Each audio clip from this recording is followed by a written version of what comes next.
India और China के बीच में क्यों संघर्ष हुआ? चाइना ये दुर्घटना के नंबर क्यों छुपा रहा है? लद्दाख में हुए संघर्ष का क्या महत्व है? कुछ लोगों को लगता है कि ये लड़ाई जमीन के एक छोटे से टुकड़े के लिए है, लेकिन सच्चाई जाननी जरूरी है। 15 जून की रात में हमारे 20 इंडियन सोल्जर्स चाइना से लड़ते लड़ते शहीद हो गए। 6 जून को इंडिया और चाइना के बीच में डी एस्किलेशन टॉक्स हुए। इन टॉक्स में दोनों आर्मीज को इंस्ट्रक्शन थे कि दोनों आर्मी 1-1 किलोमीटर पीछे हट जाए ताकि आगे कोई लड़ाई न हो।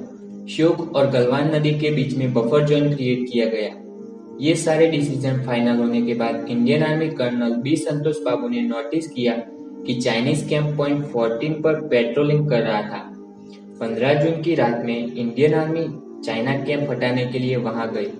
हमारे सोल्जर्स ने कोई वेपन यूज नहीं किया ताकि कोई संघर्ष न हो, लेकिन चाइना ने कैसे जवाब दिया? चाइना ने धारदार पत्थर और कांटेदार वायर वाले बेसबॉल बैट से अटैक किया। कंटिन्यूस 8 घंटों तक हैंड टू हैंड फाइट चली।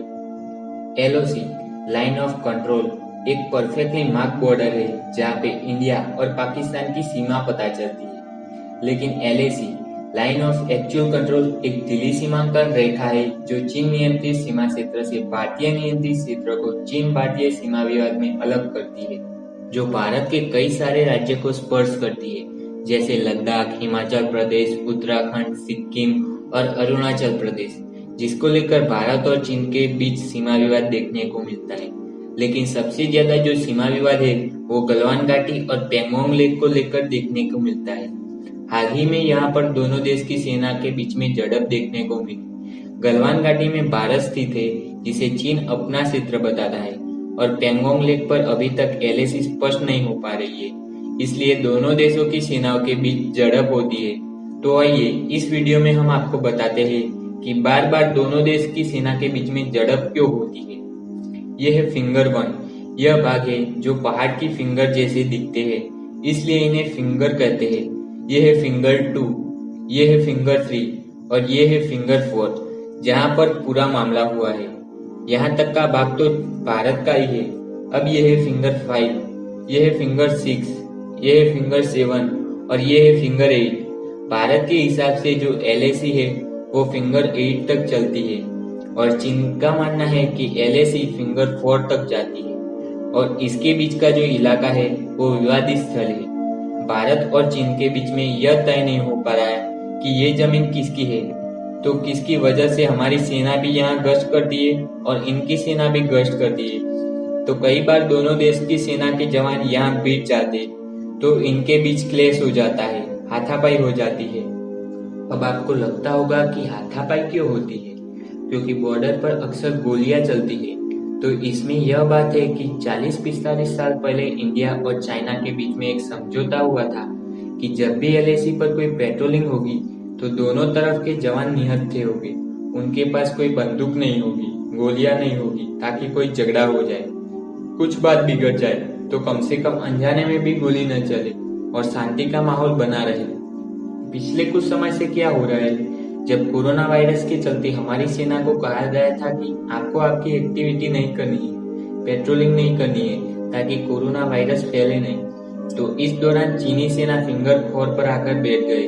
और जब हमारी सेना गश्त करने के लिए निकलती है तो यहाँ क्या है कि कच्ची सड़क होने की वजह से हमारी सेना के जवानों को पैदल चलकर जाना पड़ता है। तो जब हमारी सेना गश्त करने के लिए निकलती है तो चीनी सेना हमें फिंगर 4 के आगे बैठ जाती है।